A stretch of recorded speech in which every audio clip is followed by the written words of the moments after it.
પ્રણામ સૌ કોઈને. આપણે ક્લાસ સ્ટાર્ટ કરીએ છીએ મંગલાચરણ દ્વારા. સૌ કોઈ હાથ જોડજો. નમો અરિહંતાણમ, નમો સિદ્ધાણમ, નમો આયર્યાણમ, નમો વજ્જાયણમ, નમો લય સવ્વ સાહૂર્ણમ. એસો પંચન મુક્કારો સવ્વ પાવપણાસણો મંગલાણમ ચ સવ્વેસિમ પઢમમ હોય મંગલમ. મંગલમ ભગવાન વીરો, મંગલમ ગૌતમ પ્રભુ, મંગલમ સ્થૂલિભદ્રાદયા જૈન ધર્મોસ્તુ મંગલમ. અજ્ઞાનતિમિરાંધાનાં જ્ઞાનાંજનશલાકયા નેત્રમુન્મીલિतं येन તસ્મૈ શ્રી ગુરવે નમઃ. આપણો વિષય ચાલુ છે શ્રી ષડશીતિ એટલે કે ચોથો કર્મગ્રંથ. પરમ પૂજ્ય આચાર્ય ભગવાન શ્રી દેવેન્દ્ર સુરી સ્વાજી મહારાજા સાહેબ દ્વારા વિરચિત આ ચોથા કર્મગ્રંથની અંદર આપણે અલગ અલગ પદાર્થો વિશે અલગ અલગ દ્વારોની અંદર વિચારણા કરી રહ્યા છે. જેમાંથી આપણો ફર્સ્ટ ચેપ્ટર આ કમ્પ્લીટ થઈ ગયો છે, જીવ સ્થાનક વિશે અલગ અલગ દ્વારો. પછી આપણે સેકન્ડ ચેપ્ટર આ જોઈ રહ્યા છે, જેની અંદર માર્ગણા સ્થાનક વિશે અલગ અલગ દ્વારોની અંદર વિચારણા ચાલુ છે. જેમાં આપણે ચોથા દ્વારની સમજણ લઈ રહ્યા છીએ, જેની અંદર માર્ગણા સ્થાનક વિશે ઉપયોગ એ દ્વાર ચાલુ છે. એમાં આપણે આગળ વધીએ. લાસ્ટ ક્લાસની અંદર આપણે ગાથા ગ્રહણ કરેલ હતી 34th આ વાળી, અને એના અર્થ આપણને જોવાના બાકી છે. આ ગાથા હતી, પાછી બોલીએ. મણનાણ ચખ્ખુ વચ્ચા અણહારે તિન્ની દંસ ચૌનાણા ચૌનાણ સંજમો વસમ વેયગે ઓહી દંસેય. આ ગાથા છે એની અંદર પહેલા તો અહીંયા અણાહારી માર્ગણાને વિશે બતાવ્યું. મણનાણ અને ચખ્ખુ વચ્ચા એટલે મનપરજ્ઞાન ઉપયોગ અને ચક્ષુ દર્શન ઉપયોગ એને વર્જીને બાકીના ઉપયોગ હોય છે અણાહારી માર્ગણાને વિશે. પછી આગળ અહીંયાથી બતાવે છે તિન્ની દંસ ચૌનાણા, આટલા ઉપયોગ હોય છે. કયા? તો 3 દર્શન ઉપયોગ અને 4 જ્ઞાન ઉપયોગ એ હોય છે. કઈ માર્ગણાઓમાં? તો અહીંયા બતાવે છે ચૌનાણ એટલે કે 4 જ્ઞાન માર્ગણાઓ, મતિ જ્ઞાન, શુદ્ધ જ્ઞાન, અવધિ જ્ઞાન, મનોપર્ય જ્ઞાન, એ 4 જ્ઞાન માર્ગણાઓ છે તે એની અંદર. પછી ચૌ સંજમ એ લેવાનું એટલે 4 સંયમ માર્ગણાઓ. કયા કયા? તો સામાયિક, છેદોપસ્થાપનીય, પરિહાર, વિશુદ્ધિ, સૂક્ષ્મ સંપ્રાય, આ 4 સંયમ માર્ગણાઓ એમના વિશે. પછી ઉવસમય એટલે કે ઉપશમ સંકિત માર્ગણા. પછી વેયગ એટલે કે ક્ષપશમ સંકિત વેદક સમ્યક્તો જેને કહેવાય છે અહીંયા ગાથાઓની અંદર. તો એ ક્ષપશમ સંકિત માર્ગણા. અને ઓહી દંસ એટલે અવધિ દર્શન માર્ગણા. તો આટલી જે માર્ગણાઓ છે, 4 જ્ઞાન, 4 સંયમ, ઉપશમ સંકિત, ક્ષપશમ સંકિત અને અવધિ દર્શન, આટલી માર્ગણાઓ જે બતાવી એના માટે 7 ઉપયોગ અહીંયા બતાવે છે. 3 દર્શન ઉપયોગ અને 4 જ્ઞાન ઉપયોગ. હવે એ કઈ રીતે, શા માટે બતાવ્યું છે તે આપણે અહીંયા જોઈએ. તો સૌથી પહેલા અણાહારી માર્ગણા છે, એના માટે ગાથાની અંદર હતું મણનાણ ચખ્ખુ વચ્ચા અણહારે. તો અણહારી માર્ગણા છે એના માટે 10 ઉપયોગ બતાવે છે, મનોપર્યજ્ઞાન ઉપયોગ અને ચક્ષુ દર્શન ઉપયોગ એને છોડીને બાકીના 10 ઉપયોગ. તો એ શા માટે? પહેલા તો એ જોઈએ કે અણાહારી માર્ગણા ક્યારે હોય, અથવા તો કોઈ જીવ અણાહારી માર્ગણા વાળો છે એમ ક્યારે કહેવાય? તો જ્યારે કોઈ જીવ વિગ્રહ ગતિ કરતો હોય, ભાવ બદલતા ટાઈમે, એક ભાવથી બીજા ભાવની અંદર જતા ટાઈમે જો વિગ્રહ ગતિ કરે તો ત્યાં એને અણાહારીપણું હોય. પછી બીજો સિચ્યુએશન ત્યાં કેવલી સમુદ્ગાતની અંદર 13મા ગુણસ્થાનકે એને અણાહારીપણું હોય, 3જા, 4થા, 5મા સમયે. અને 14મા ગુણસ્થાનકે અણાહારીપણું હોય. કોઈ પણ સંસારી જીવને આવા 3 સિચ્યુએશન છે કે જ્યાં અણાહારીપણું હોય. પછી સિદ્ધ ભગવંતો હોય એમને તો ફોરએવર અણાહારીપણું જ હોય, પણ અહીંયા આપણે સંસારી જીવોની વાત કરી રહ્યા છીએ. એની અંદર 3 સિચ્યુએશન આપણે જોયા અણાહારી અવસ્થામાં. તો અણાહારી અવસ્થાની અંદર સૌથી પહેલો જે છે વિગ્રહ ગતિવાળી સિચ્યુએશન, એની અંદર ગુણસ્થાનક કયા હોઈ શકે? તો પહેલો, બીજો અથવા તો ચોથો. આ 3 ગુણસ્થાનકો વિગ્રહ ગતિની અંદર હોઈ શકે છે. 3 માંથી કોઈ પણ એક. પર્ટિક્યુલર એક જ જીવને વિશે જોઈએ તો, પણ અનેક જીવોની અપેક્ષાએ 3 ગુણસ્થાનકો, પહેલો, બીજો, ચોથો. તો હવે એના માટે આપણે એમ વિચારીએ, કોઈક જીવ એક ભાવમાંથી બીજા ભાવની અંદર જતો હોય તો એ જીવ સમ્યક્ત્વી નહીં હોય એવું પણ પોસિબલ છે, કારણ પહેલો બીજો ગુણસ્થાનક પણ લઈને જઈ જ શકાય છે નેક્સ્ટ ભાવની અંદર. તો એવા નોન સમકિતી એવા જે પહેલો કે બીજો ગુણસ્થાનક વર્તી એવા જીવ છે એમને 3 અજ્ઞાન હોવાના. એમાં પણ મતિ અજ્ઞાન અને શ્રુત અજ્ઞાન એ તો બંને કમ્પલસરી હોય જ એમને. નોન સમકિતી એવા છદ્મસ્ત જીવને આપણે આગળ પણ વાત કરી, લાસ્ટ ક્લાસની અંદર જાણ્યું હતું એ.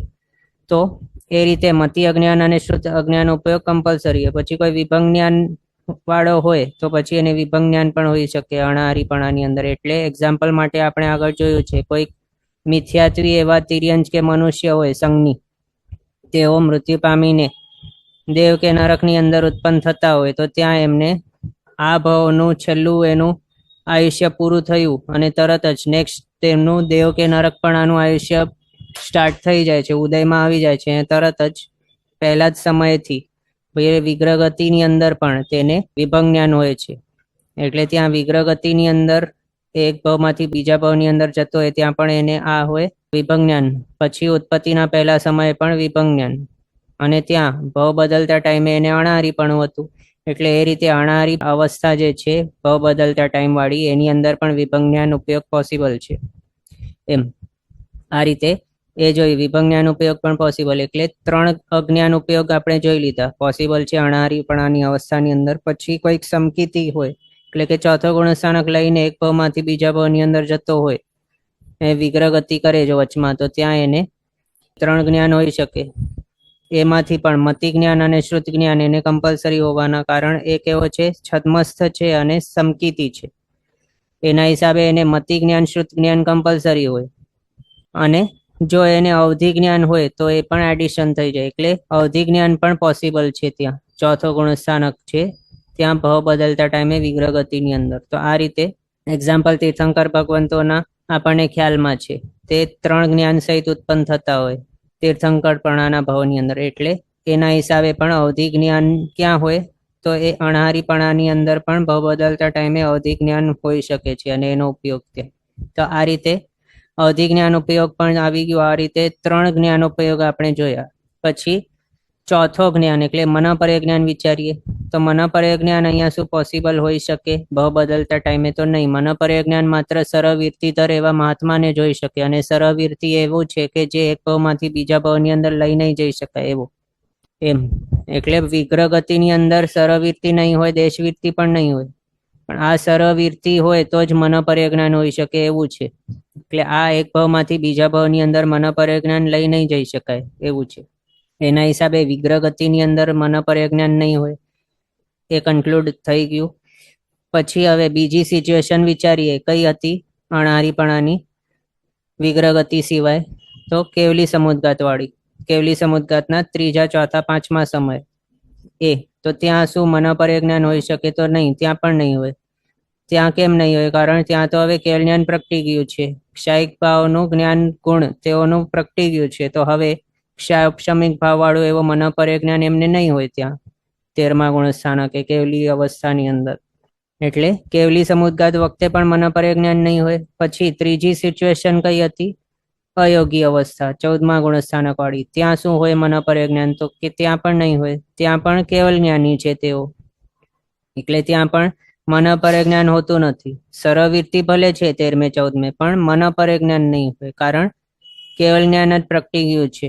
ક્ષાયિક ભાવનું જ્ઞાન પ્રગટી ગયું છે એના હિસાબે. તો આ રીતે આપણે જોયા કેવું કે અણાહારી માર્ગણાની અંદર 3 અજ્ઞાન ઉપયોગ પોસિબલ છે.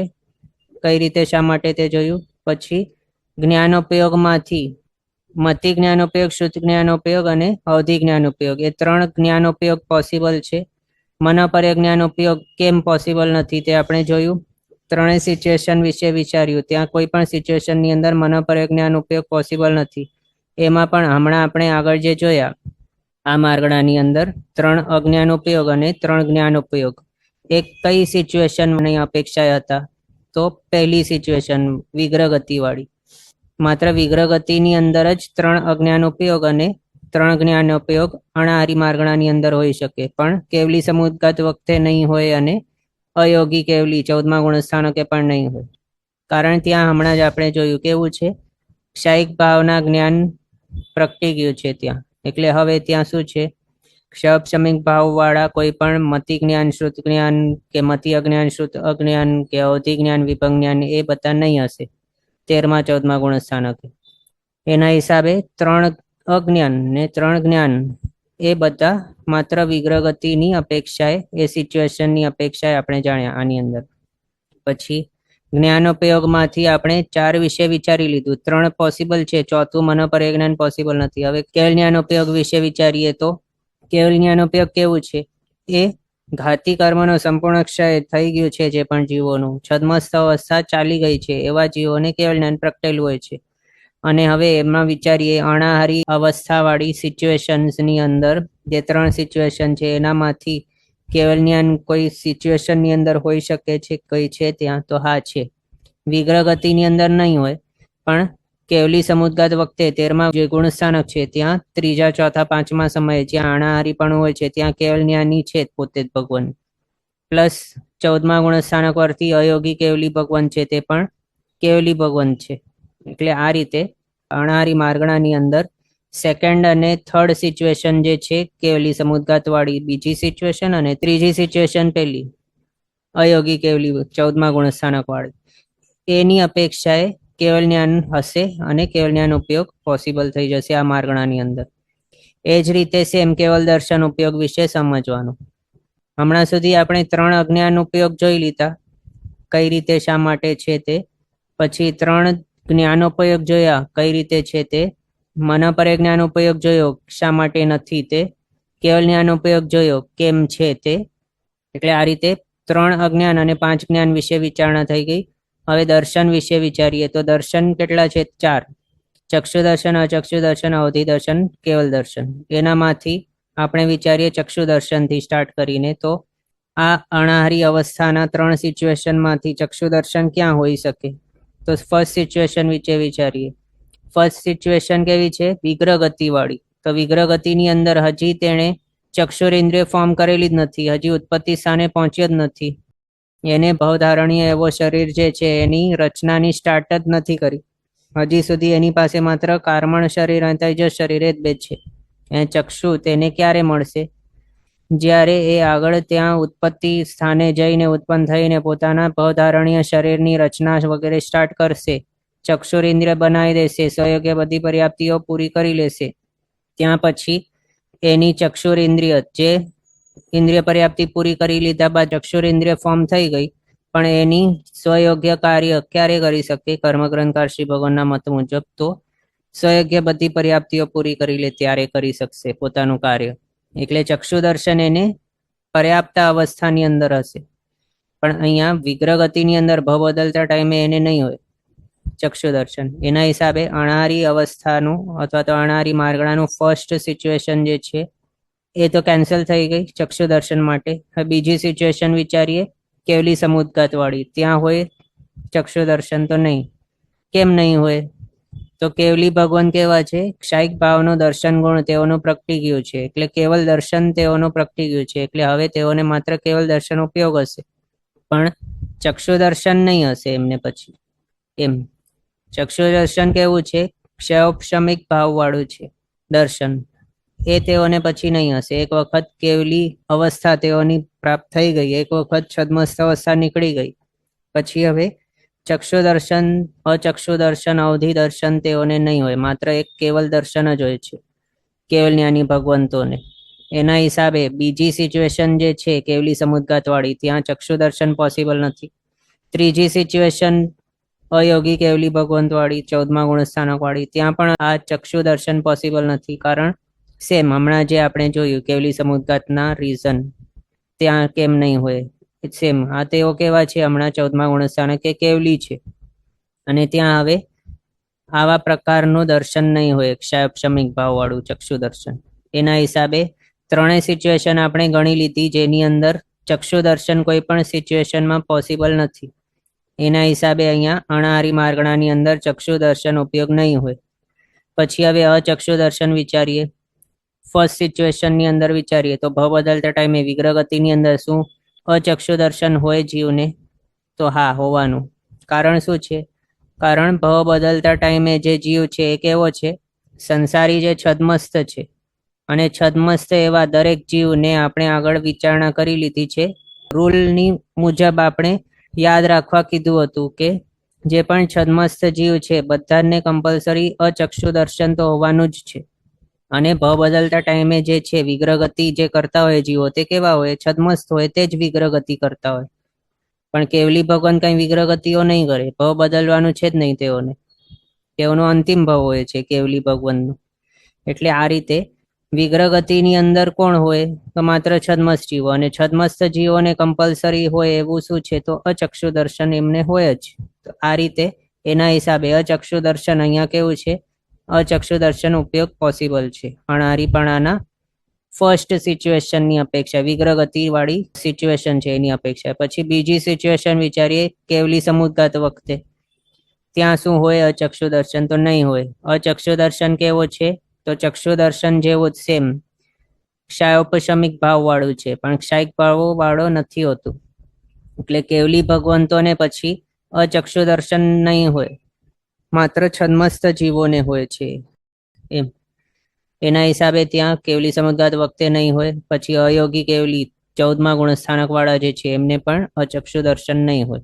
આ રીતે અચક્ષુ દર્શન ઉપયોગ વિગ્રહ ગતિની અવસ્થાના અપેક્ષાએ અહીંયા પોસિબલ છે અણાહારી માર્ગણાની અંદર. પછી અવધિ દર્શન ઉપયોગ, એમના વિશે વિચારીએ તો એ ક્યારે હોય, ફર્સ્ટ સિચ્યુએશન વિશે વિચારીએ. પહેલા તો અવધિ દર્શન ક્યાં છે, તો 4થા થી 12મા ગુણસ્થાનકે.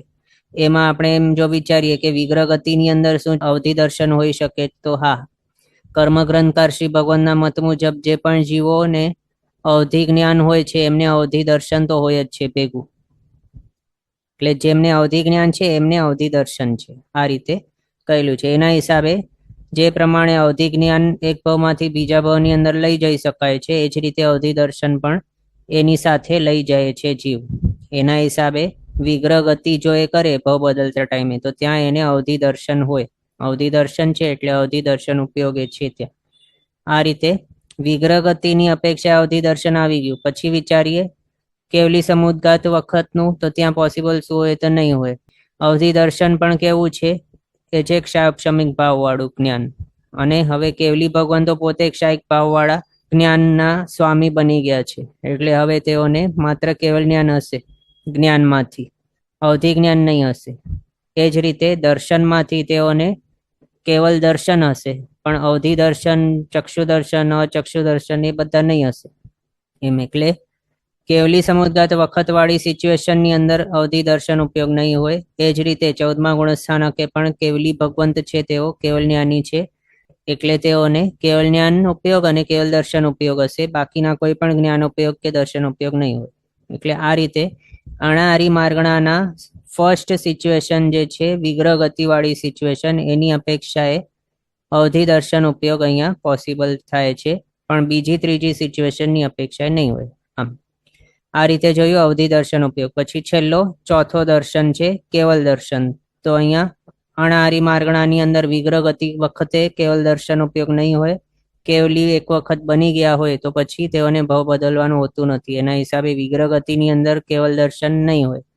પણ કેવલી સમુદ્ગાત વખતે અને 14મા ગુણસ્થાનકે કેવલ દર્શન હોય છે, એટલે ત્યાં કેવલ દર્શન ઉપયોગ બંને જે સિચ્યુએશન્સ છે એની અપેક્ષાએ અહીંયા ગણેલું છે. આમ અણાહારી માર્ગણા જે એક છે અણાહારી માર્ગણા, એના વિશે મનપર્યજ્ઞાન ઉપયોગ અને ચક્ષુ દર્શન ઉપયોગ, આ બે ઉપયોગને છોડીને બાકીના બધા 10 ઉપયોગ હોય છે. આ રીતે બતાવ્યું છે. પછી હવે નેક્સ્ટ ગાથાની અંદર શું હતું, તિન્ની દંશ ચૌનાણા. અહીંયા તિન્ની દંશ ચૌનાણા, ચૌનાણ સંજમ ઉવસમ વેયગે ઓહી દંશેય. એટલે આ રીતે આ 11 માર્ગણાઓ છે, એમના વિશે 7 ઉપયોગ બતાવ્યા છે. જેની અંદર સૌથી પહેલો વિચારીએ આપણે 4 જ્ઞાન માર્ગણાઓ. એની અંદર કયા કયા આવી જાય, તો મતિ જ્ઞાન, શ્રુત જ્ઞાન, અવધિ જ્ઞાન, મનપર્ય જ્ઞાન. આ 4 જ્ઞાન માર્ગણાઓ છે, એટલે કે મતિ જ્ઞાની, શ્રુત જ્ઞાની, અવધિ જ્ઞાની, મનપર્ય જ્ઞાની એવા જે જીવો હોય એમને ઉપયોગ કયા હોઈ શકે એ વિચારણા. તો આપણે મતિ જ્ઞાની જો વિશે વિચારીએ તો મતિ જ્ઞાન સાથે શ્રુત જ્ઞાન બંને ભેગું વિચારીએ. મતિ જ્ઞાન, શ્રુત જ્ઞાન કેવા છે, ક્યાંથી ક્યાં હોય, 4થે થી 12મે હોય. એ જ રીતે અવધિ જ્ઞાન છે એ પણ 4થે થી 12મે હોય ગુણસ્થાનકે વિશે વિચારીએ તો એવા જે જીવો છે એમને કયા હોઈ શકે જ્ઞાન, તો પોતે જ્ઞાની છે, એટલે કે કેવા છે, તેઓ સમકીતી છે. જે સમકીતી જીવ હોય તેમને જ્ઞાન કહ્યું છે, એટલે તેમના વિશે જ્ઞાન કયા છે. પણ નોન સમકીતી જીવને વિશે અજ્ઞાન બતાવ્યા છે, પણ આ પોતે કેવા છે, જ્ઞાની છે, એટલે એનું મિનિંગ શું થયું કે આ સમકીતી છે, એ થઈ ગયું. હવે સમકીતી છે એનો મિનિંગ શું, કે તે અવિરત સમ્યક દૃષ્ટિ હોઈ શકે, એટલે સમકીતી છે પણ વીરતી વાળો નથી એવો હોઈ શકે. પછી એવો પણ હોઈ શકે જે દેશવીરતીધર હોય, એટલે સમકીર્તિ છે પણ દેશવીરતી છે, સરવીરતી વાળા નથી અને અવિરત પણ નથી, એવા દેશવીરતીધર છે. બીજું એવા પણ આવી જાય આની અંદર કે જે સમકીર્તિ છે અને સરવીરતીધારી છે એવા. એટલે આના હિસાબે શું થઈ ગયું, અવિરત સમય દૃષ્ટિ એ પણ આવી ગયા, દેશવીરતી વાળા, સરવીરતી વગેરે વાળા ઉપરના આવી ગયા બધા. 12મા ગુણસ્થાનક, 4થા થી 12મા ગુણસ્થાનક સુધી વાળા આવી જાય છે આની અંદર. 3 જ્ઞાન કહીએ તો એના માટે મતિ જ્ઞાન, શુદ્ધ જ્ઞાન અને અવધિ જ્ઞાન. અને મનપર્ય જ્ઞાન વિશે વિચારીએ તો એ 6 થી 12મે ગુણસ્થાનક, એ માત્ર સરવીરતીધર એવા મહાત્મા નહીં હોય એમ. એટલે હવે એમ વિચારીએ કે આ જે છે એને કયા જ્ઞાન ને કયા દર્શન હોઈ શકે એ વિચારવા જઈએ તો સૌથી પહેલા આ કેવા આપણે જાણ્યા બધા સમકીર્તિ છે, અને સમકીર્તિ જીવોને વિશે જે હોય જ્ઞાન તેને જ્ઞાન કહેવાય છે, અજ્ઞાન નહીં હોય. એના હિસાબે અહીંયા 3 અજ્ઞાન ઉપયોગ નીકળી જાય છે, કોઈ પણ અજ્ઞાન અહીંયા નહીં રહેશે. સમકીર્તિ જીવોને વિશેનો જે જ્ઞાન છે તેને જ્ઞાન કહ્યું છે, નોન સમકીર્તિને અજ્ઞાન હોય. આ સમકીર્તિ છે એટલે અજ્ઞાન નહીં હશે, એટલે મતિ અજ્ઞાન, શ્રુત અજ્ઞાન અને વિભંગ જ્ઞાનનો ઉપયોગ એ 3 અહીંયા નહીં હશે. અને પોતે જ્ઞાની છે એટલે મતિ જ્ઞાન ઉપયોગ આવી ગયું, શ્રુત જ્ઞાન ઉપયોગ આવી ગયું, અવધિ જ્ઞાન ઉપયોગ આવી ગયું. એ પોસિબલ થઈ જાય છે અવિરત સમય દૃષ્ટિની અપેક્ષાએ. દેશવીરતીધર હોય એમને પણ મતિ જ્ઞાન, શ્રુત જ્ઞાન, અવધિ જ્ઞાન એ પોસિબલ છે. પછી સરવીરતીધર જો હોય એમને 4થો જ્ઞાન પણ એડ થઈ જાય, એટલે મનપર્ય જ્ઞાન. તો સર્વવીરતીધર મહાત્માને અપેક્ષાએ મતિ જ્ઞાન ઉપયોગ, શ્રુત જ્ઞાન ઉપયોગ, અવધિ જ્ઞાન ઉપયોગ, મનપર્ય જ્ઞાન ઉપયોગ, એ 4 ઉપયોગ આવી જાય છે, એટલે 4 જ્ઞાન ઉપયોગ આવી ગયા. પછી વિચારીએ કેવલ જ્ઞાન શું આવી શકે, તો આ કયા કયા છે જ્ઞાન અહીંયા. મતિ જ્ઞાન માર્ગણા વિશે અહીંયા ઉપયોગ વિચારતા હોઈએ તો એની અંદર કેવલ જ્ઞાન ઉપયોગ શું હોઈ શકે, તો નહીં હોય. મતિ જ્ઞાની જે છે તે કેવા છે, છદ્મસ્થ છે. મતિ જ્ઞાન કહો કે શ્રુત જ્ઞાન કહો કે અવધિ જ્ઞાન કહો કે મનપર્ય જ્ઞાન કહો, આ 4 જ્ઞાન કેવા છે, માત્ર છદ્મસ્થ જીવોને હોય એવા છે. સમકીર્તિ એવા છદ્મસ્થ જીવ હોય તેમને આ 4 જ્ઞાન હોય, પણ નોન સમકીર્તિ હોય એમને નહીં હોય. અને જે જીવો છદ્મસ્થ નથી એટલે કે કેવલ જ્ઞાની થઈ ગયા છે એમને પણ આ 4 જ્ઞાન નહીં હોય. એટલે જ અહીંયા કેવા છે આ જ્ઞાન, તો માત્ર કોને હોય, તો જે સમકીર્તિ છે પણ છદ્મસ્થ છે એવા જીવોને આ 4 જ્ઞાન હોય. પણ આપણે જે અહીંયા કેવલ જ્ઞાન વિશે વિચારી રહ્યા છે કે એ ઉપયોગ હોય શું અહીંયા, તો એ કઈ રીતે, શા માટે નહીં હોય? કારણ કેવલ જ્ઞાન કોને હોય, તો માત્ર કેવલી ભગવાનને. કેવલી ભગવાન કેવા છે, તો છદ્મસ્થ નથી. છદ્મસ્થનો મિનિંગ શું છે કે ઘાતી કર્મથી આવૃત છે હજી, એટલે કે ઘાતી કર્મો હજી તેઓના સત્તાની અંદર રહેલા છે એવા છે, ઉદયમાં રહેલા છે એવા છે ઘાતી કર્મો, એને છદ્મસ્થ કહેતા હોઈએ છે. પણ એક વખત ઘાતી કર્મોનું સંપૂર્ણ નાશ થઈ ગયું, આત્મા પરથી નીકળી ગયા, ત્યારે એ જીવને છદ્મસ્થ અવસ્થા નીકળી ગઈ, ચાલી ગઈ, નાશ પામી ગઈ એ કહેવાય. અને કેવલી અવસ્થા પામ્યા તેઓ એ કહેવાય. એટલે એના હિસાબે આ 4 જ્ઞાન વાળા જે છે, અથવા તો આ 4 જ્ઞાન માર્ગણા જે છે એની અંદર માત્ર છાત્મસ્થિક એવા જ્ઞાન હોઈ શકે, પણ કેવલી ભગવંત વિશે જે જ્ઞાન હોય એ અહીંયા પોસિબલ નથી. એટલે કેવલ જ્ઞાન અહીંયા નહીં હશે, કેવલ જ્ઞાન ઉપયોગ નહીં હશે.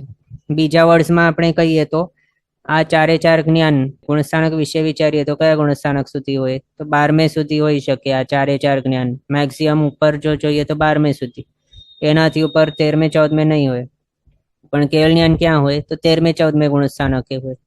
એના હિસાબે પણ અહીંયા કેવલ જ્ઞાન નહીં હોય, કેવલ જ્ઞાન ઉપયોગ પણ નહીં હોય એના હિસાબે. આ રીતે જોયું. પછી દર્શન વિશે વિચારીએ તો દર્શન કેટલા છે, 4. એનામાંથી ચક્ષુ દર્શન, અચક્ષુ દર્શન. એમાં પણ સૌથી પહેલો અચક્ષુ દર્શન વિશે વિચારીએ તો અચક્ષુ દર્શન બધા જ છદ્મસ્થ જીવોને હોય જ. એના હિસાબે આ કેવા છે, 4 જ્ઞાન માર્ગણા વાળા બધા છદ્મસ્થ જ છે, એટલે તેઓને અચક્ષુ દર્શન તો હોવાનું જ છે. એ પહેલું થઈ ગયું. પછી ચક્ષુ દર્શન વિશે વિચારીએ તો આ જીવો પર્યાપ્ત એવા પંચેન્દ્રિયો એની અંદર જ્યારે તેઓ આવીને પર્યાપ્તિઓ પોતાની પૂરી કરી લે, સંઘની પંચેન્દ્રિય પણ આના ભાવની અંદર, ત્યારે પછી ચક્ષુ તેઓની ફોર્મ થયેલી હોય છે, કારણ તેઓ કેવા છે, સંઘની પંચેન્દ્રિય પર્યાપ્ત. એના હિસાબે ચક્ષુર ઇન્દ્રિય તેઓની હોય છે, સારી રીતે બનેલી અને પર્યાપ્ત અવસ્થાની અંદર તે સહયોગ્ય કાર્ય પણ કરી શકે છે, એટલે ચક્ષુ દર્શન તેઓને હોય છે. પછી એ રીતે ચક્ષુ દર્શન ઉપયોગ આવી ગયું. પણ હવે આપણે એમ જો વિચારીએ કે ચૌરિન્દ્રિય છે એને પણ ચક્ષુ દર્શન હોઈ શકે, તો અહીંયા કેમ એમને વિશે એક્ઝામ્પલ નહીં લીધું? શા માટે નહીં લીધું? કારણ જે ચૌરિન્દ્રિય છે એમને વિશે જ્ઞાન જ નહીં હોય, એમને તો અજ્ઞાન કહ્યું છે. ચૌરિન્દ્રિય અને ગુણસ્થાનક મેક્સિમમ પહેલો કે બીજો જ હોય, બીજો પણ જો પ્રીવિયસ ભાવમાંથી લાવેલો હોય તો જ હોય ચૌરિન્દ્રિયને, પણ એ ભાવની અંદર તે બીજો પણ નહીં પ્રાપ્ત કરી શકે, અને ચોથો તો દૂરની વાત છે. અને બીજા ગુણસ્થાનક અર્થી જે જીવો છે એમના વિશે જે જ્ઞાન હોય એમને પણ કયું જ્ઞાન કહેવાય કે અજ્ઞાન કહેવાય? તો અજ્ઞાન જ કહેવાય છે. સાસ્વાદન સમકીતિ જે પણ હોય જીવો, એમને વિશે જે જ્ઞાન છે તેને અજ્ઞાન જ કહ્યું છે. એટલે ત્યાં કોઈ પણ સાસ્વાદન સમકીતિ જીવ છે તે કર્મગ્રંથકારશી ભગવાનના મત મુજબ અજ્ઞાની જ હોય છે, એટલે ત્યાં મતિ ને શ્રુત જ્ઞાન એ પોસિબલ હોય જ નહીં. માત્ર મતિ અજ્ઞાન ને શ્રુત અજ્ઞાન હોય ચૌરિન્દ્રિયને. એના હિસાબે અહીંયા આપણે એનું એક્ઝામ્પલ નહીં આપ્યું, પણ માત્ર કોનું આપ્યું? પર્યાપ્ત એવા સંઘની પંચેન્દ્રિય એમનું. તો આ રીતે આપણે જોયા 4 જ્ઞાન માર્ગણાઓ, એની અંદરથી મતિ જ્ઞાન અને શ્રુત જ્ઞાન માર્ગણા. એના માટે દર્શન વિશે વિચારીએ તો અચક્ષુ દર્શન જોઈ લીધું, પછી ચક્ષુ દર્શન એ પણ પોસિબલ જોઈ લીધું. પછી અવધિ દર્શન વિશે વિચારીએ તો જો એ જીવ અવધિ જ્ઞાની હોય તો એને વિશે અવધિ દર્શન પણ હોય એમ. એટલે મતિ જ્ઞાની જે છે એને શ્રુત જ્ઞાન તો હોય જ ભેગું, પણ એ મતિ જ્ઞાનીને જો અવધિ જ્ઞાન પ્રગટેલું હોય તો એ મતિ જ્ઞાન માર્ગણા વાળાને પણ અવધિ જ્ઞાન હોઈ શકે છે, અને એ જ રીતે અવધિ જ્ઞાન જો હોય તો અવધિ દર્શન પણ હોય ભેગું. એટલે આ રીતે એ જે માર્ગણા છે એના વિશે આપણે જોયું અવધિ દર્શન પોસિબલ. પછી હવે કેવલ દર્શન વિશે વિચારીએ તો કેવલ દર્શન શું હોય? નહીં હોય. જે રીતે કેવલ જ્ઞાન નહીં હોય તે રીતે અહીંયા કેવલ દર્શન નહીં હોય, કારણ છદ્મસ્થપણાના માર્ગણા છે, એટલે કે છદ્મસ્થ આ માર્ગણાની અંદર જે પણ જીવો છે બધા છદ્મસ્થ છે, અને છદ્મસ્થ જીવોને કેવલી ભગવંતને જે જ્ઞાનને દર્શન હોય એવા પ્રકારના જ્ઞાનને દર્શન નહીં હોય છદ્મસ્થ જીવોને. એના હિસાબે કેવલ દર્શન ઉપયોગ અહીંયા પોસિબલ નથી. આ રીતે આપણે જોયું માત્ર 7 ઉપયોગ પોસિબલ છે, 4 જ્ઞાન ઉપયોગ, 3 દર્શન ઉપયોગ. આમ એ આપણે મતિ જ્ઞાન, શ્રુત જ્ઞાન, અવધિ જ્ઞાન, મનપર્ય જ્ઞાન. મનપર્ય જ્ઞાનનું બાકી છે. મનપર્ય જ્ઞાનનું પણ એ જ રીતે સેમ આપણે સમજી શકીએ. મનપર્ય જ્ઞાની જે મહાત્મા છે તેઓને વિશે જે મતિ જ્ઞાન હોય એ શું મતિ જ્ઞાન હોય કે મતિ અજ્ઞાન હોય? તો મનપર્ય જ્ઞાની છે એનો મિનિંગ શું છે કે તેઓ સમકીતિ છે અને સર્વવીરતિધર છે અને છદ્મસ્થ છે. એવા 3 મિનિંગ થયા છે. મનપર્ય જ્ઞાની મહાત્મા કેવા હોય? સમકીતિ છે, સર્વવીરતિધર છે, પણ છદ્મસ્થ છે. એ આપણને સમજી શકાય માત્ર મનપર્ય જ્ઞાની છે એટલું કહીએ તો. એના પરથી આ બધું સમજ આવી જાય આપણને, એવું છે. તો એના હિસાબે એમને વિશે મતિ જ્ઞાન હશે, શ્રુત જ્ઞાન હશે. પછી જો એમને અવધિ જ્ઞાન પ્રગટેલું હોય તો અવધિ જ્ઞાન પણ હોય, અવધિ જ્ઞાન હોય તો અવધિ દર્શન પણ હોય ભેગું.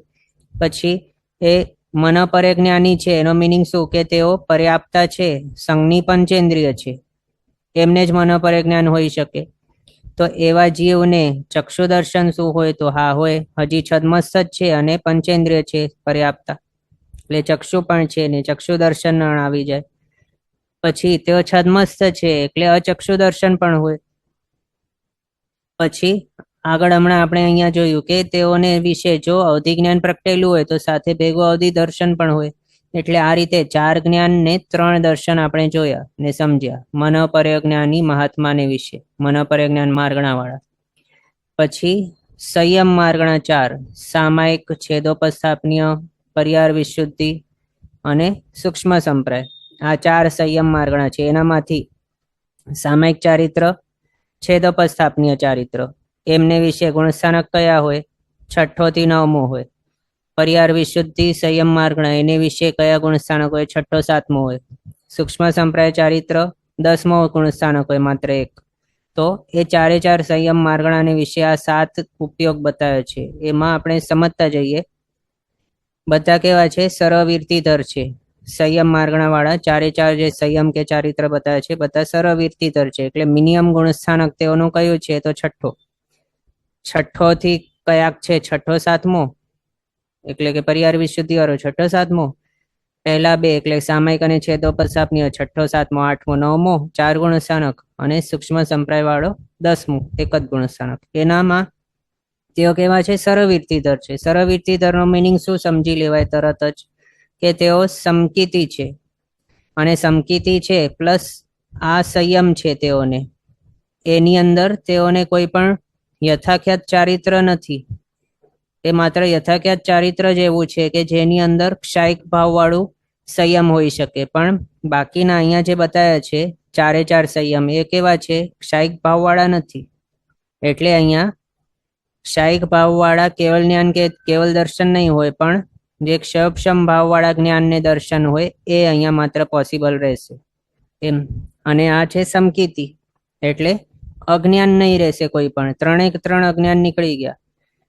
એમાં હવે તેઓ સમકીતિ છે છદ્મસ્ત છે એટલે એમને કમ્પલસરી મતિ જ્ઞાન હશે અને શ્રુત જ્ઞાન હશે. આ બંને તો કમ્પલસરી હોવાના જ છે. એટલે મતિ જ્ઞાન ઉપયોગ શ્રુત જ્ઞાન ઉપયોગ આવી ગયું. પછી તેઓને અવધિ જ્ઞાન પ્રગટેલું હોઈ શકે.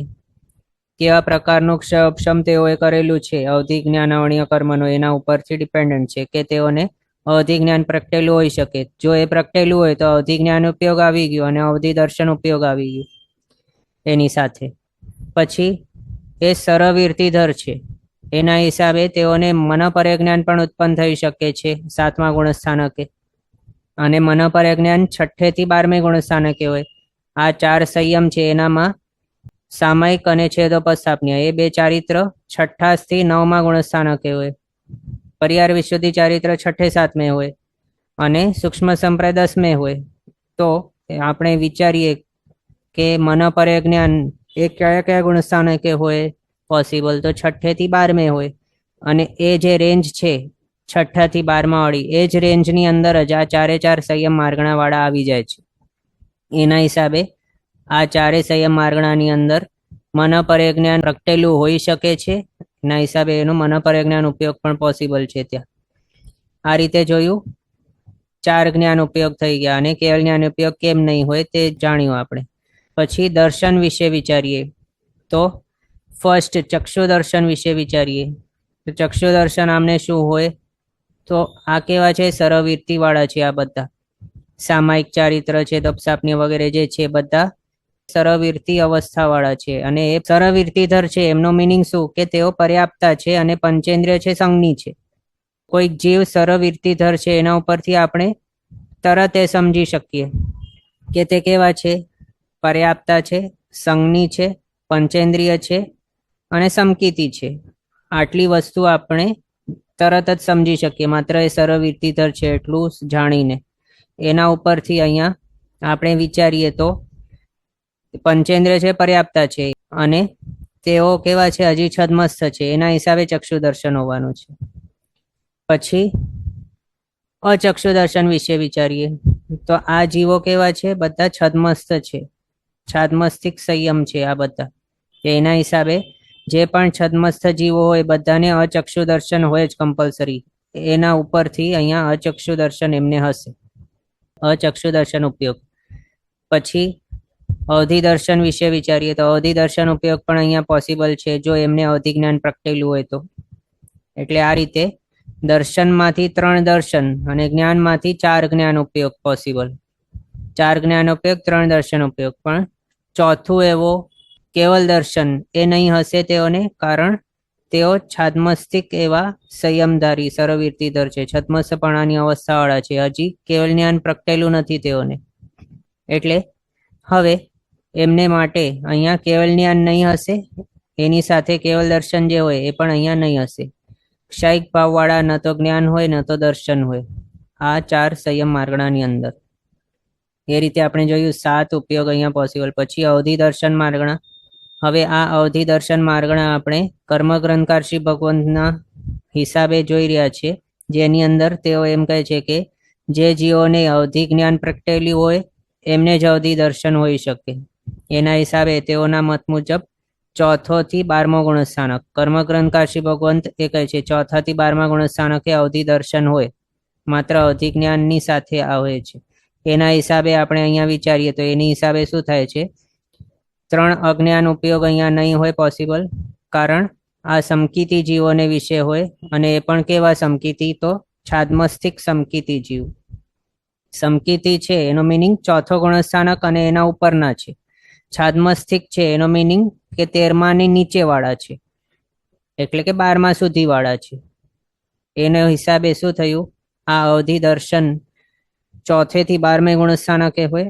એના જ હિસાબે આપણે કહ્યું કે આ કેવા જીવોને વિશે હોય? તો છાદ્મસ્થિક એવા સમકીતી જીવને. એમ પછી ભલે તે સરવીર્તિધર હોય કે દેશવીર્તિધર હોય કે અવિરત સમ્યક દૃષ્ટિ હોય, એમને પણ હોઈ શકે.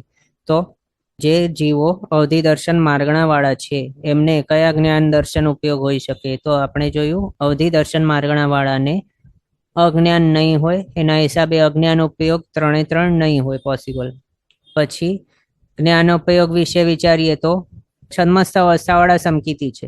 એનો મિનિંગ શું થયું? કે તેઓને મતિ જ્ઞાન અને શુદ્ધ જ્ઞાન બંને કમ્પલસરી હોવાના જ છે. પછી અવધિ દર્શન છે એનો મિનિંગ કે તેઓને અવધિ જ્ઞાન છે, એના જ હિસાબે અવધિ દર્શન છે, કારણ એ બંને ભેગા હોય છે. એના હિસાબે અહીંયા અવધિ જ્ઞાન ઉપયોગ પણ આવી ગયું. પછી જો એ સરવીર્તિધર હોય, 6થે થી 12મે ગુણસ્થાનક વાળા હોય, સરવીર્તિધર અવધિ દર્શન માર્ગણા વાળા જે છે જીવ, જો એ 6થે થી 12મે ગુણસ્થાનક વાળા હોય તો તેઓને મનોપર્ય જ્ઞાન પણ પ્રગટેલું હોઈ શકે. એના હિસાબે મનોપર્ય જ્ઞાન ઉપયોગ આવી ગયું. પછી કેવલ જ્ઞાન શું હોય? તો નથી પોસિબલ. કેવલ જ્ઞાની જે હોય એમને અવધિ જ્ઞાન અવધિ દર્શન વગેરે નહીં હોય. અવધિ દર્શન ક્ષાપશમિક ભાવ વાળું દર્શન છે, એ પછી કેવલ જ્ઞાન પ્રગટી જાય ત્યારે નહીં હોય. એના હિસાબે અવધિ દર્શન માર્ગણાની અંદર કેવલ જ્ઞાન ઉપયોગ નહીં હશે, એ જ રીતે કેવલ દર્શન ઉપયોગ પણ નહીં રહેશે. પછી દર્શન વિશે વિચારીએ અવધિ દર્શન વાળાને, તો અવધિ દર્શન વાળા છદ્મસ્થ જીવ છે, એના હિસાબે અહીંયા અચક્ષુ દર્શન કમ્પલસરી એમને હોવાનું છે. પછી અવધિ દર્શની જીવ પર્યાપ્ત અવસ્થાવાળા એવા સંઘની પંચેન્દ્રિય પણ હોઈ શકે, એટલે કે ભાવ બદલતા ટાઈમે ભલે અવધિ દર્શન હોઈ શકે, પણ એના પછી પર્યાપ્તિઓ પૂરી કરી લે પોતાના પંચેન્દ્રિયપણાના ભાવની, ત્યારે એની અંદર તેઓએ ચક્ષુ ફોર્મ કરીને પછી પર્યાપ્ત અવસ્થાને પ્રાપ્ત કરી લીધી છે. એનો મિનિંગ કે તેઓને ચક્ષુ દર્શન હશે પછી. એટલે એના હિસાબે જે અવધિ દર્શન માર્ગણા વાળા છે એમને ચક્ષુ દર્શન પણ પોસિબલ છે.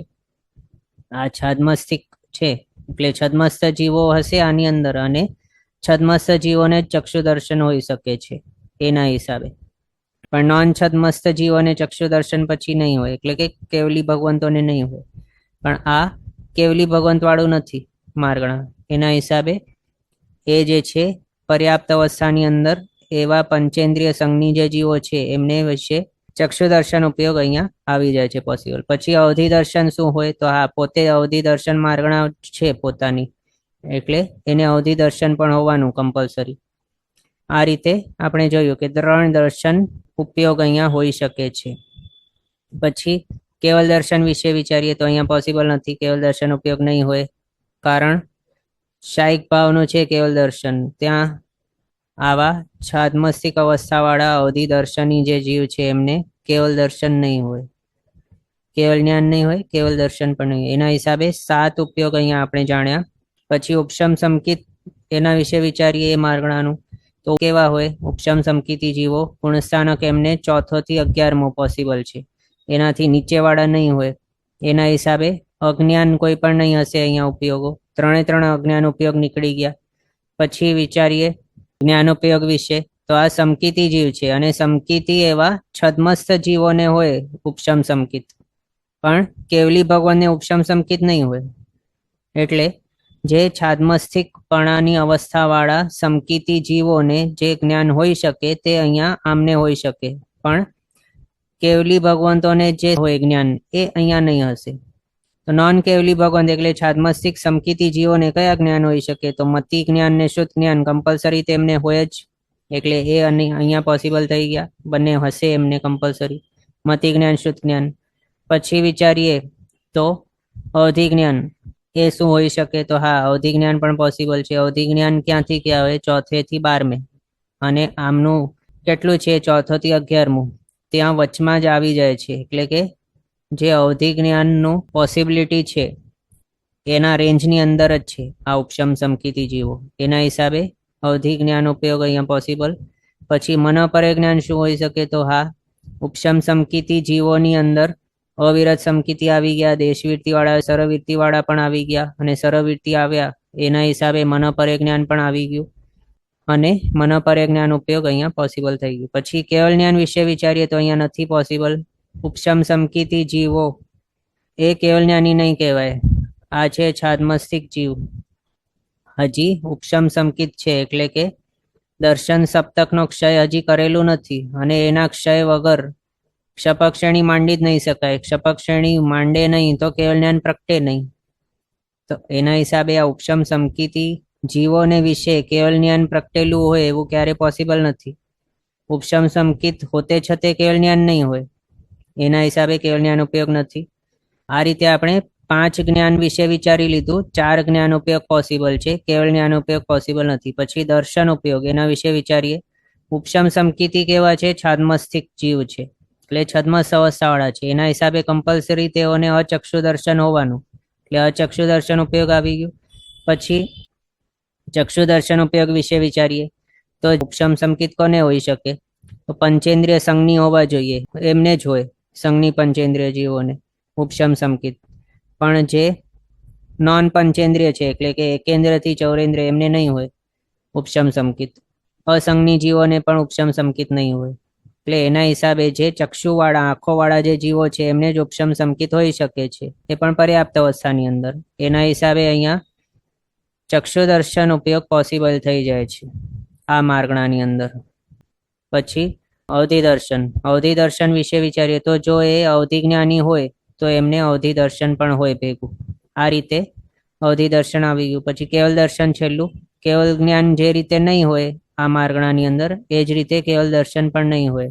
ઉપશમ સમકિત છાદમસ્તિક જીવોને હોય છે, પણ કેવલી ભગવંતોને ઉપશમ સમકિત નહીં હોય. એના હિસાબે કેવલ જ્ઞાન ઉપયોગ જે રીતે નથી, એ જ રીતે કેવલ દર્શન ઉપયોગ પણ નહીં હોય. આ રીતે 7 ઉપયોગ આપણે જાણ્યા ઉપશમ સમકિત માર્ગણાની અંદર. પછી ક્ષપશમ સમકિત માર્ગણા, આની અંદર ગુણસ્થાનક કયા છે? તો કોઈક ભાગ્યશાળી કહો. ક્ષપશમ સમકિત માર્ગણાની અંદર ગુણસ્થાનક કયા છે? અનમ્યુટ કરીને કહો, નહીં તો ચેટ બોક્સમાં લખી નાખો. ક્ષપશમ સમકિત માર્ગણાના ગુણસ્થાનક બોલો. હા, કોઈક બોલતા હતા હમણાં, બોલો. 4 થી 7. રાઈટ છે, અનુમોદના. 4 થી 7મો ગુણસ્થાનક હોય છે ક્ષપશમ સંકિત માર્ગણાની અંદર. હવે એના વિશે વિચારીએ તો પોતે કેવા છે? સમકિતિ છે, સમકિત માર્ગણા છે, અને ક્ષપશમ સમકિત છે, અને એની અંદર 4 થી 7મો ગુણસ્થાનક માત્ર પોસિબલ છે, એનાથી નીચેવાળા નથી. એટલે એના હિસાબે એ બધાને કયા હશે? તો માત્ર જ્ઞાન જ હશે, પણ અજ્ઞાન નહીં હોય.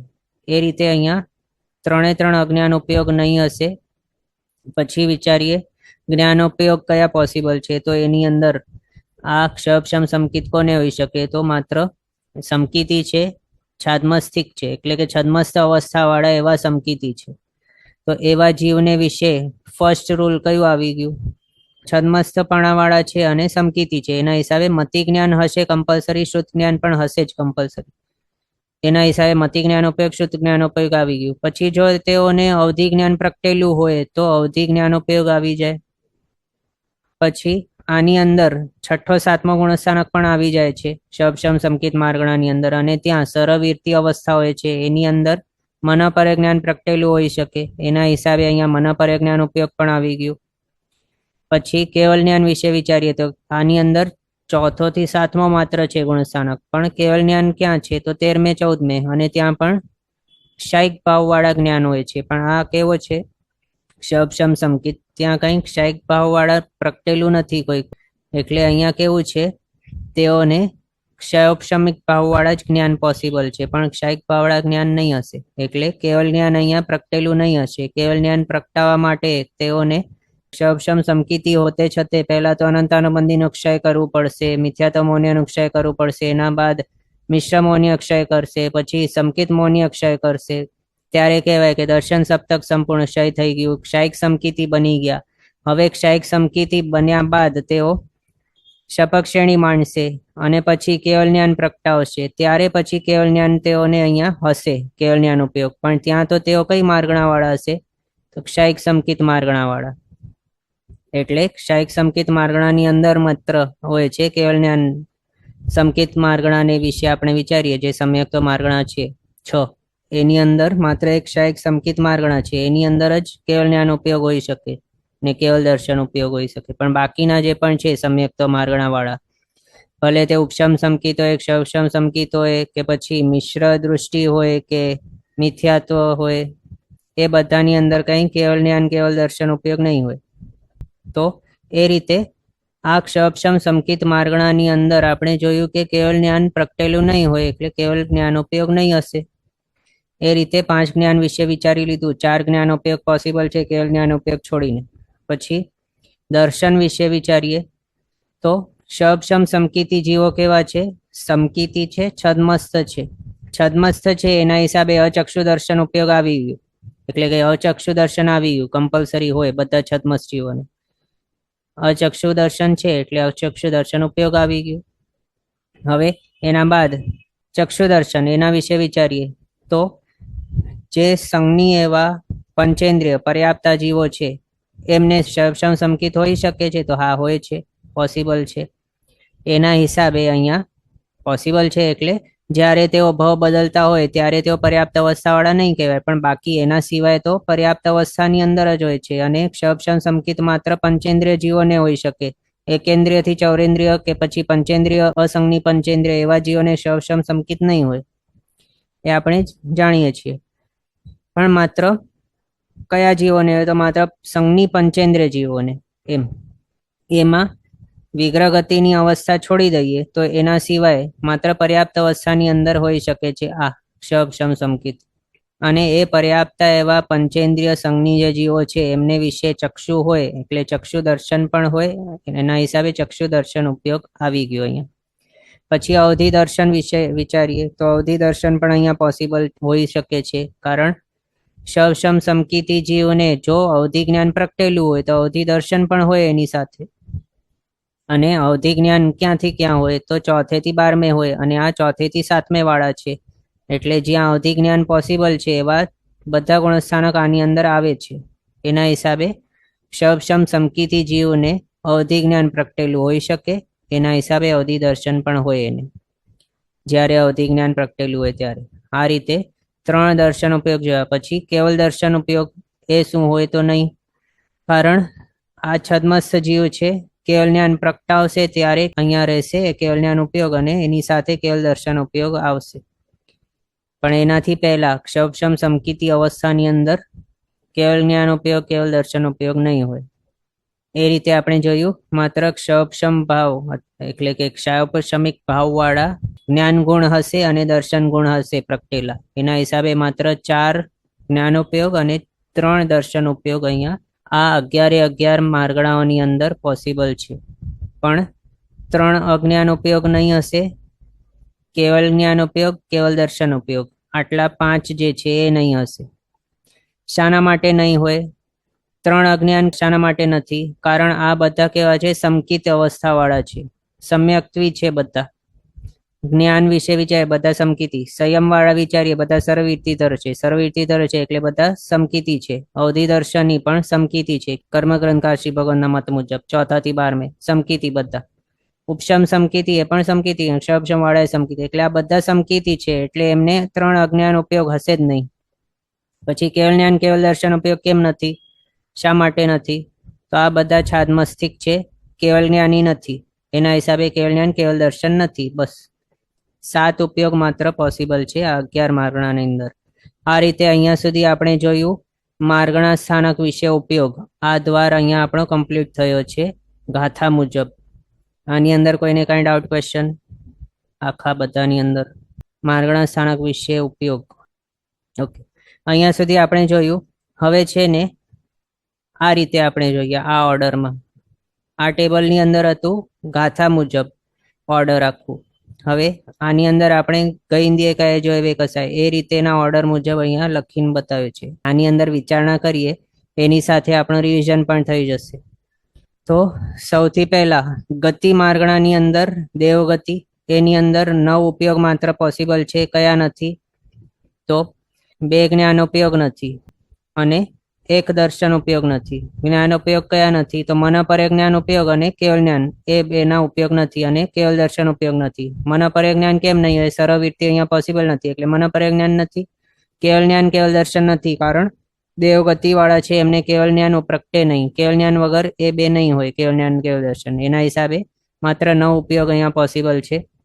બીજું 3 અજ્ઞાન કેમ છે? તો દેવગતિ વાળા બધા સમકીતી જો એવું કંઈ જરૂરી નથી. એની અંદર મિથ્યાત્વી, શાશ્વતની, મિશ્ર દૃષ્ટિ વાળા પણ આવી જાય. એના હિસાબે એમની અપેક્ષા અજ્ઞાન ઉપયોગ 3 આવી ગયા. પછી દેવગતિની અંદર સમકીતી પણ હોય, ચોથા ગુણસ્થાનક વર્તી એવા જીવો, એના હિસાબે મતિ જ્ઞાન, શુદ્ધ જ્ઞાન અને અવધિ જ્ઞાન એના ઉપયોગ આવી ગયા. 3 એમને કમ્પલસરી હોય. જે પણ ચોથા ગુણસ્થાનક વાળા દેવગતિની અંદર છે બધાને 3 જ્ઞાન કમ્પલસરી હોય છે તેમને. અને જે નોન સમકીતી એવા હોય દેવગતિ વાળા એમને 3 અજ્ઞાન કમ્પલસરી હોય. હવે કમ્પલસરી કેમ? કારણ એમના ભવ સ્વભાવે તેઓને અવધિ જ્ઞાન હોય જ. એમાં પણ જો એ સમકીતી હોય એટલે ચોથા ગુણસ્થાનક વાળા હોય તો એમના વિશેના અવધિ જ્ઞાનને અવધિ જ્ઞાન કહેવાય. અને જો એ સમકીત વગરના હોય એટલે કે પહેલાથી 3જા ગુણસ્થાનક વાળા હોય તો એમના વિશે જે અવધિ જ્ઞાન છે એને વિભંગ જ્ઞાન કહેવાશે. એટલે એમનો ભવ સ્વભાવે એમને જે 3જો જ્ઞાન કે અજ્ઞાન છે એ તો કમ્પલસરી હોવાનું જ છે. પછી આ બધા કેવા છે? છાદમસ્તિક એટલે છદ્મસ્થ જીવો છે. અને બધા છદ્મસ્થ જીવો તેમને જો એ સમકીતી હોય તો મતિ જ્ઞાન, શુદ્ધ જ્ઞાન કમ્પલસરી હોય. એટલે ચોથા ગુણસ્થાનક વાળા હશે તો મતિ જ્ઞાન, શુદ્ધ જ્ઞાન કમ્પલસરી હશે. પણ જો ચોથેથી નીચે વાળા ગુણસ્થાનકે હશે તેઓ દેવગતિ વાળા તો એમને કમ્પલસરી હશે કયા? તો મતિ અજ્ઞાન, શુદ્ધ અજ્ઞાન. એટલે એ રીતે છદ્મસ્થપણાના હિસાબે મતિ જ્ઞાન, શુદ્ધ જ્ઞાન એ હશે કમ્પલસરી. અને અવધિ જ્ઞાન એમના ભવ સ્વભાવે કમ્પલસરી હશે. પછી હવે તે સમકીતી છે કે નોન સમકીતી છે એના ઉપરથી ડિસાઇડ થશે કે એને અજ્ઞાન કહેવાય કે પછી જ્ઞાન કહેવાય. આ રીતે આપણે આ જોઈએ. પછી દર્શન વિશે વિચારીએ તો અચક્ષુ દર્શન તેઓ છદ્મસ્થ છે એટલે કમ્પલસરી હશે અચક્ષુ દર્શન. પછી દેવગતિ વાળા કેવા હોય? પંચેન્દ્રિય હોય છે એટલે તેઓ જ્યારે સ્વયોગ્ય બધી પર્યાપ્તિ પૂરી કરી લેશે ત્યારે તેઓને ચક્ષુ દર્શન આવી જશે એમ. પછી તેઓ જો સમકીતી હશે ચોથા ગુણસ્થાનક વાળા તો તેઓને અવધિ જ્ઞાન કહેવાય છે તેઓને વિશે. તો અવધિ જ્ઞાનની સાથે અવધિ દર્શન પણ હોય છે. એના હિસાબે અવધિ દર્શન ઉપયોગ આવી ગયું. આ રીતે 9 આપણે જોયા. એ જ રીતે સેમ તિર્યંજ ગતિ વાળાને વિશે વિચારવું અને નરક ગતિ વાળા વિશે વિચારવું. સેમ ટુ સેમ દેવ, તિર્યંજ અને નરક ગતિ. એની અંદર દેવ અને નરકનું સેમ છે. તિર્યંજ વાળાને 5મો ગુણસ્થાનક એક્સ્ટ્રા છે પણ એની અંદર કોઈ એવી વિશેષ અહીંયા ફેરબદલ નથી થતું 5મા ગુણસ્થાનકની અપેક્ષાએ. કારણ 5મા ગુણસ્થાનકે અહીંયા કોઈ જ્ઞાન એડ થતું હોય એવું નથી. મન પરે જ્ઞાન એડ ક્યારે થાય? જ્ઞાન ઉપયોગની અંદર. તો જ્યારે કોઈ જીવ મનુષ્ય હોય અને સર્વવૃત્તિધર હોય, 6ઠા ગુણસ્થાનક કે એનાથી ઉપરવાળા હોય ત્યારે જ મન પરે જ્ઞાન એડ થાય. પણ આ તો પહેલી વાત આ કોણ છે? તિર્યંજ છે. એટલે એને સર્વવૃત્તિ પોસિબલ જ નથી અને મન પરે જ્ઞાન પોસિબલ નથી. કેવલ જ્ઞાન, કેવલ દર્શન પણ અહીંયા પોસિબલ નથી. આ રીતે આપણે 9 ઉપયોગ જાણ્યા. દેવગતિ, તિર્યંજ ગતિ, નરક ગતિ માર્ગણા. પછી આ મનુષ્ય ગતિ માર્ગણા. એની અંદર સર્વ ઉપયોગ પોસિબલ છે. એકમાત્ર મનુષ્ય છે કે જે નિગોદની અંદર જઈ શકે, ત્યાંથી કરીને ઉપર ઠેઠ સિદ્ધ ક્ષેત્રે પણ પહોંચી શકે, એટલે કે મોક્ષ પણ પામી શકે છે એવો. પણ બાકીના જે છે દેવ, તિર્યંજ, નારકી તે કંઈ એવા ભવોની અંદર મોક્ષ પ્રાપ્ત નહીં કરી શકે. એટલે આ મનુષ્ય વાળા છે જે મનુષ્ય ગતિ વાળા તેઓને જ માત્ર કેવલ જ્ઞાન, કેવલ દર્શન હોઈ શકે.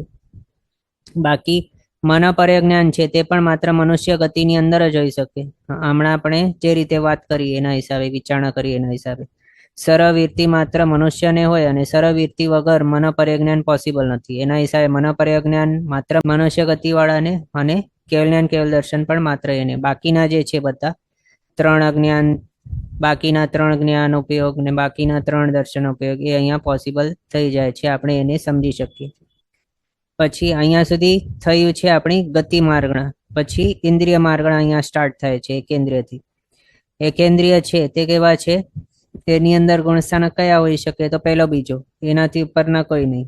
બીજો પણ હોય તો પ્રિયસ ભાવમાંથી લાવેલો હોય તો જ, એના સિવાય નહીં હોય. નવો પ્રાપ્ત નહીં થાય એકેન્દ્રિય પણ જીવતે છતે.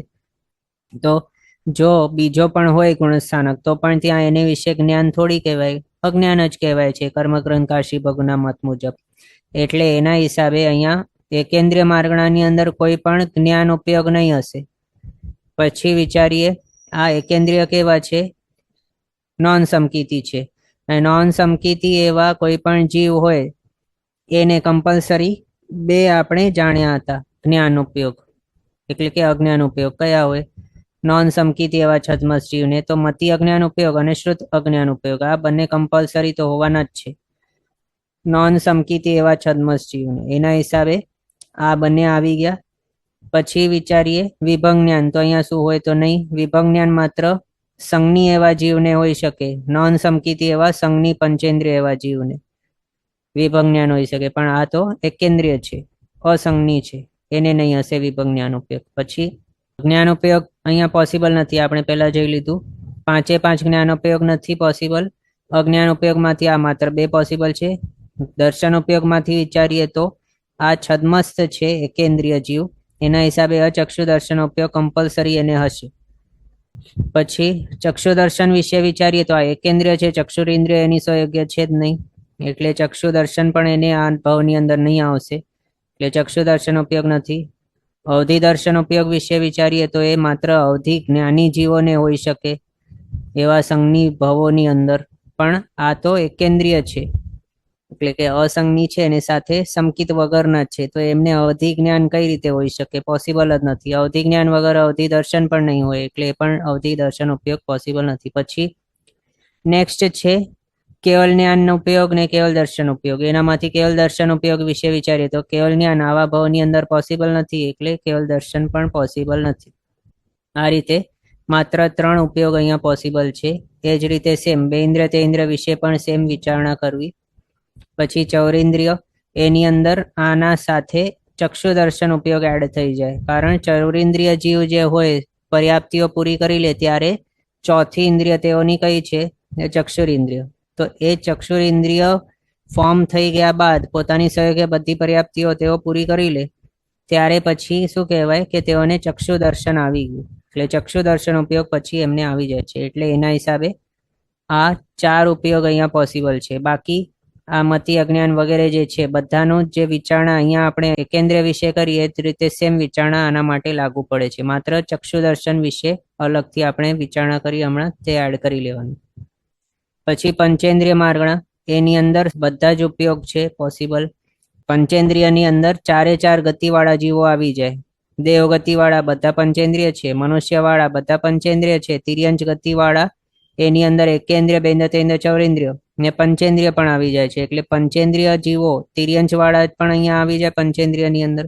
નરક વાળા જે છે નારકીઓ બધા પંચેન્દ્રિય હોય છે, એટલે એના હિસાબે પંચેન્દ્રિય માર્ગણાની અંદર 4 ગતિના જીવો આવી જાય છે.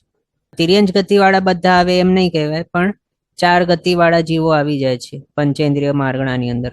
તો એની અંદર જ મનુષ્ય ગતિવાળા બધા આવી ગયા. એના હિસાબે મનુષ્ય વાળાને સરળ ઉપયોગ પોસિબલ હતું એ જ અહીંયા લાગુ થઈ જાય છે, સરળ ઉપયોગ પોસિબલ મનુષ્ય ગતિની અપેક્ષાએ. એ જ રીતે સેમ ત્રસ્કાયને માટે પણ એપ્લાય કરી શકીએ. ત્રસ્કાયની અંદર 2 ઇન્દ્રિય, તે ઇન્દ્રિય, ચૌરેન્દ્રિય, પંચેન્દ્રિય આટલા જીવો આવે છે. એનામાંથી પંચેન્દ્રિય અહીંયા જે છે એ આવી ગયું, અને પંચેન્દ્રિયની અંદર મનુષ્ય ગતિ હતી, એટલે મનુષ્યને સરળ ઉપયોગ પોસિબલ હતા. એના હિસાબે પંચેન્દ્રિયમાં સરળ ઉપયોગ આવી ગયા, અને પંચેન્દ્રિય ત્રસ્કાયની અંદર પણ આવે છે, એના હિસાબે ત્રસ્કાયની અંદર એ સરળ ઉપયોગ આવી ગયા.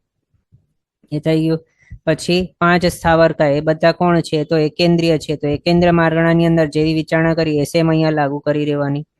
એટલે આ રીતે આપણે અહીંયા ઇન્દ્રિય માર્ગણા જોઈ લીધી, એકેન્દ્રિયથી પંચેન્દ્રિય. પછી 5 સ્થાવરકાય એટલે પ્રતિકાય, અપકાય, તેવકાય, વાવકાય, વનસ્પતિકાય અને ત્રસ્કાય, આટલા જે કાય માર્ગણા છે એના વિશે પણ વિચારણા કરી લીધી. પછી 3 યોગ માર્ગણા, એની અંદર વિચારીએ તો મનોયોગ, વચનયોગ, કાયયોગ એ માર્ગણાઓ આવે છે.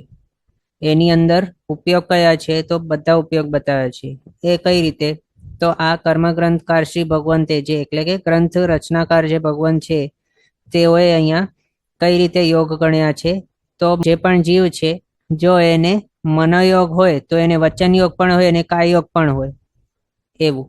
અને બીજું જે વચન યોગી છે એની પાસે મનોયોગ પણ હોઈ શકે અને કાય યોગ તો કમ્પલસરી હોય એવું. અને જે કાય યોગી છે એ મનોયોગ પણ હોઈ શકે અને વચન યોગ પણ હોઈ શકે અને કાય યોગ તો કમ્પલસરી હોય એ રીતે. તો એની હિસાબે 3 યોગ માર્ગણાની અંદર મનુષ્ય ગતિવાળા જે જીવો છે બધા આવી શકે છે. એટલે મનોયોગ માર્ગણા વિશે વિચારીએ તો મનુષ્ય ગતિવાળા એની અંદર ફિટ થઈ જાય. તો મનુષ્ય ગતિવાળા જે છે અમુક જીવો સંજ્ઞી મનુષ્ય પર્યાપ્તા એવા જીવો આવી જાય છે મનોયોગ માર્ગણાની અંદર. પછી વચન યોગ માર્ગણા વિશે વિચારીએ તો એની અંદર મનુષ્યને શું હોય વચન યોગ? તો હા પોસિબલ છે. તો એવા જે છે સંજ્ઞી પંચેન્દ્રિય પર્યાપ્તા એવા મનુષ્ય એમની અપેક્ષાએ અહીંયા વચન યોગ માર્ગણાની અંદર બધા જ યોગ આવી ગયા. પછી એ જે છે મનુષ્ય ગતિવાળા સંજ્ઞી એવા પર્યાપ્તા મનુષ્ય એમને કાયોગ શું હોય? તો હા હોય છે, એમને શરીર છે એટલે એના હિસાબે એ જે છે એમની અપેક્ષાએ સરળ ઉપયોગ અહીંયા પોસિબલ થઈ ગયા એમ. એના હિસાબે 3 યોગ માર્ગણાની અંદર 12 ઉપયોગ પોસિબલ છે. પછી 3 વેદ માર્ગણા એની અંદર સરળ ઉપયોગ પોસિબલ છે. પુરુષ વેદ, સ્ત્રી વેદ, નપુંસક વેદ માર્ગણા એ આવશે આની અંદર. તો આ પણ કેવી છે? ભાવવેદની અપેક્ષાએ આ નથી ગણેલું સરળ ઉપયોગ, પણ દ્રવ્ય વેદની અપેક્ષાએ ગણેલું છે. જો ભાવવેદની અપેક્ષાએ ગણીએ તો એનો મિનિંગ શું થાય કે જે જીવને વેદ નોકશાય ચારિત્ર મૌન્ય કર્મનો ઉદય છે એટલે કે પુરુષ વેદ નોકશાય ચારિત્ર મૌન્ય કર્મ કે પછી સ્ત્રી વેદ મૌન્ય કર્મ કે પછી નપુંસક વેદ નોકશાય ચારિત્ર મૌન્ય કર્મ એનો જો ઉદય હોય તો એને ભાવવેદી કહેવાય છે. એ પર્ટિક્યુલર એટલે કે ભાવથી પુરુષવેદી કે ભાવથી સ્ત્રીવેદી વગેરે. પણ એવું અહીંયા નથી ગ્રહણ કરેલું. જો એવું ગ્રહણ કરેલું હોત તો અહીંયા માત્ર 9મા ગુણસ્થાનક સુધી વાળા હોય. અને એ જો 9મા સુધી વાળા વિચારીએ તો પછી કેવલ જ્ઞાન ને કેવલ દર્શન ઉપયોગ નહીં હોય પોસિબલ અહીંયા. કારણ જે કેવલી ભગવંતો છે કઈ તેઓને વેદ મૌન્ય કર્મ કઈ ઉદયમાં હોતા નથી. મૌન્ય કર્મનો સંપૂર્ણ ક્ષય કરીને પછી જ કેવલ જ્ઞાન પ્રગટી શકે છે. અને એનું 12મા ગુણસ્થાનક જ સંપૂર્ણ ક્ષય થયેલું હોય છે. 9મે જ તેઓ ક્ષય કરીને 10મે આવેલા હોય છે. એટલે ત્યાં કેવલ જ્ઞાન ને કેવલ દર્શન પછી ભાવવેદની અપેક્ષાએ નહીં હશે. પણ આની અંદર ગણ્યા છે ગ્રંથકાર શ્રી ભગવંતે. એના હિસાબે આ વેદ કયા છે માર્ગણાઓ? દ્રવ્ય વેદ છે. દ્રવ્ય વેદ એટલે કેવા? તો તેઓના નામકર્મ કેવા ઉદયમાં છે એના અપેક્ષાથી તેઓને કેવા પ્રકારનું શરીરના આકાર વગેરે મળ્યા છે, એટલે પુરુષના હિસાબે મળ્યા છે કે સ્ત્રીના યોગ્ય મળ્યા છે કે નપુંસક યોગ્ય મળ્યા છે, એના હિસાબે અહીંયા દ્રવ્ય વેદ ગણ્યા છે. એના હિસાબે સર્વ ઉપયોગ અહીંયા પોસિબલ થઈ જાય છે. કારણ આ 3 વેદ માર્ગણા છે એની અંદર જ કોણ કોણ આવી ગયા? તો નોન સમકીતિ પણ આવી જાય. એના હિસાબે 3 અજ્ઞાના ઉપયોગ આવી ગયા. પછી છદ્મસ્થ એવા સમકીતિ આવ્યા. તો એના હિસાબે મતિ જ્ઞાન, શ્રુત જ્ઞાન ને અવધિ જ્ઞાન એ આવી ગયું. મનપર્ય જ્ઞાન જો સર્વવૃત્તિધર એવા હોય સમકીતિ છદ્મસ્થ તો પછી મનપર્ય જ્ઞાન આવ્યું. અને જો એ કેવલી હોય 13મા 14મા ગુણસ્થાનક વાળા તો પછી તેઓને કેવલ જ્ઞાન હોય, એની સાથે કેવલ દર્શન હોય. પછી દર્શન વિશે વિચારીએ તો તેઓ છદ્મસ્થ અવસ્થાવાળા હોય તો એના હિસાબે અચક્ષુ દર્શન હોય કમ્પલસરી. ચક્ષુ દર્શન હોય જો તેઓ પહેલા હોય ચૌરેન્દ્રિય પર્યાપ્તા કે પછી પંચેન્દ્રિય પર્યાપ્તા હોય તો ચક્ષુ દર્શન આવી જાય. આગળ વિચારીએ તો જો અવધિ જ્ઞાની હોય તો અવધિ દર્શન હોય ભેગું, અને જો કેવલ જ્ઞાની હોય તો કેવલ દર્શન હોય. એટલે આ રીતે આ 3 વેદ માર્ગણાની અંદર 12 ઉપયોગ પોસિબલ છે. પછી 4 કષાય માર્ગણા. 4 કષાય માર્ગણાની અંદર વિચારીએ તો એ ક્યાં સુધી હોય? તો ક્રોધમાન માયા 9મા ગુણસ્થાનક સુધી એ માર્ગણા હોય અને 10મા ગુણસ્થાનક સુધી એ લોભ માર્ગણા હોય, એટલે લોભ કષાય માર્ગણા. ત્યાં 1 થી 9મો કે 1 થી 10મો ગુણસ્થાનક એ વિચારીએ તો નોન સમકિત અવસ્થાને હિસાબે એની અપેક્ષાએ 3 અજ્ઞાન ઉપયોગ, સમકિતિ અવસ્થાની અપેક્ષાએ 4 જ્ઞાન ઉપયોગ, છદ્મસ્થપણા વાળા છે સમકિતિ છે એના હિસાબે મતિ જ્ઞાન શુદ્ધ જ્ઞાન આવી ગયું. અવધિ જ્ઞાન પોસિબલ છે, પ્રગટેલું હોઈ શકે 4 થી 12મે. એની અંદર આ કષાય માર્ગણાઓ ક્યાં સુધી હોય તો 9મે કે 10મે સુધી, ક્રોધમાન માયા 9મે અને લોભ કષાય 10મે સુધી. તો ત્યાં એ જે છે જીવ 4થે થી 9મા વાળા કે 4થા થી 10મા વાળા એમને અવધિ જ્ઞાન પ્રગટેલું હોઈ શકે છે. અને જો અવધિ જ્ઞાન પ્રગટેલું હોય તો અવધિ દર્શન પણ હોય ભેગું. પછી કેવલ જ્ઞાન વિશે વિચારીએ તો કેવલ જ્ઞાન અહીંયા પોસિબલ નથી, કારણ છદ્મસ્તપણા વાળા છે. આ જે 4 કષાય છે ક્યાં સુધી હોય તો 9મો કે 10મા ગુણસ્થાનક સુધી માત્ર હોય. પણ કેવલ જ્ઞાન કેવલ દર્શન ક્યાં હોય? કેવલ જ્ઞાની ભગવંત 13મે 14મે ગુણસ્થાનકે હોય, પણ ત્યાં કોઈ કષાય હોતા નથી. એના હિસાબે કેવલ જ્ઞાન ઉપયોગ નહીં હોય, કેવલ દર્શન ઉપયોગ પણ નહીં હોય. આ રીતે આપણે જ્ઞાનોપયોગ 4 હોઈ શકે કઈ રીતે જોઈ લીધા. પછી દર્શનોપયોગ આની અંદર વિચારીએ તો આ છદ્મસ્તપણા વાળા છે બધા, એટલે અચક્ષુ દર્શનોપયોગ આવી ગયું.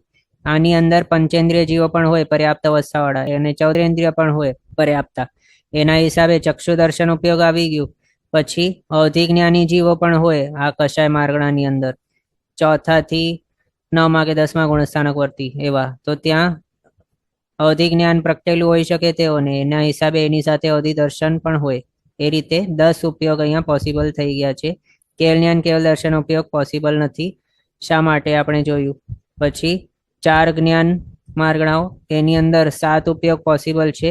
જ્ઞાનનો ઉપયોગ 4 અને 3 દર્શન ઉપયોગ. આની અંદર આ કેવા છે બધા સમકીતિ છે, છદ્મસ્ત છે. સમકીતિ છે એટલે અજ્ઞાન કોઈ પણ નહીં હશે, 3 અજ્ઞાન ઉપયોગ કેન્સલ. છદ્મસ્ત છે એટલે કેવલ જ્ઞાન ઉપયોગ કેવલ દર્શન ઉપયોગ કેન્સલ. એના સિવાય બાકીના બધા 4 જ્ઞાન ઉપયોગ 3 દર્શન ઉપયોગ આવશે એમ. હવે એની અંદર આ જે છે 4 જ્ઞાન માર્ગણાઓ, એની અંદર હમણાં આજ ક્લાસની અંદર આપણે જાણી લીધું બધું. સમ્યક્ત્વી છે, છદ્મસ્તપણા વાળા છે એના હિસાબે, અને એની અંદર સરવિરતિધર જીવો પણ આવી જાય છે એના હિસાબે મનોપર્ય જ્ઞાન આવી ગયું વગેરે. એટલે એ રીતે 7 ઉપયોગ આપણે જોયા. પછી કેવલ જ્ઞાન માર્ગણા, એની અંદર કેવલ જ્ઞાન ઉપયોગ કેવલ દર્શન ઉપયોગ માત્ર આ 2 જ હશે.